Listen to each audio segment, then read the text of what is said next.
My name is Mark Wedekind. I'm a woodworker, furniture builder is what I call myself. I have no formal training. Pretty much my whole life I've been exposed to woodworking in some form.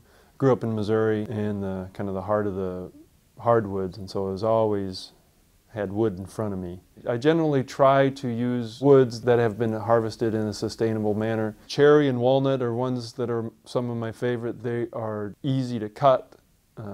When you have sharp tools, they just work really nicely. Generally, I'll start out with a big plank of wood, start cutting big pieces into little pieces, and that's usually with the bigger machines, compound miter saw, table saw, band saw, and then start processing further with the joiner and the planer. And then once they start getting down to a more manageable size, then start working shapes into them more, and that'll involve some of the smaller hand tools, spoke shaves, chisels, gouges. I end up doing a lot of sculpting just as a part of the work that I do.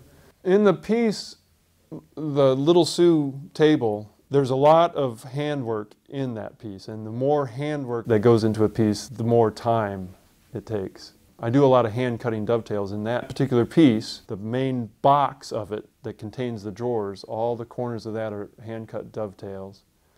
And the drawers themselves are all hand-cut dovetails. It's a very interesting looking joint. You got the end grain, which is darker than the face grain, coming up from on one face, and then the end grain from the other piece coming up on the other face. It's an interlocking joint. And so you get these interesting shades of wood that really draw attention to itself and make it fun to look at. When I first started woodworking in general, my work was a lot more square and flat, more usual, what you'd expect out of a furniture piece. And then as I felt more and more comfortable with that, I started trying new things and discovering that I could do things based on the same woodworking principles, but I could start figuring out how I could throw more curves in and making my work look more, I guess, organic looking. Who knows what kind of inspiration is yet to come, but I'm excited to find that out myself.